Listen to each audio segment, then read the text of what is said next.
பழம்பெரும் நடிகை தேவிகாவின் மகள் கனகா கரகாட்டக்காரன் படத்தின் மூலம் ஹீரோயினாக அறிமுகமானார்.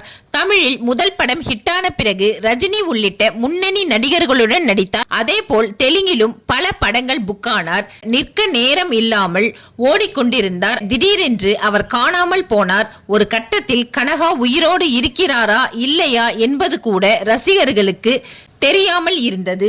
இந்நிலையில் சாமானியன் படத்தில் நடித்திருக்கும் ராமராஜன் கனகா குறித்து ஒரு பேட்டியில் பேசியிருந்தார். ஒரு படத்தின் ஷூட்டிங்கில் இருந்தேன். அப்போது ஒருவர் வந்து உங்களை பார்க்க கனகா வந்திருக்கிறார் என்று சொன்னார். நான் ஆர்வமாக சென்று ஒரு பெண்மணியிடம் கனகா எங்கே என்று கேட்டேன்.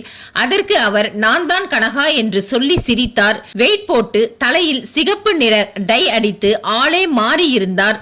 நான் ஷாக் ஆயிட்டேன். அதற்கு மேல் அதை பற்றி பேச விருப்பமில்லை. ஆனால் ஒன்று, அவரது அம்மா உயிரிழப்பு கனகாவை ரொம்பவே பாதித்தது என்றார்.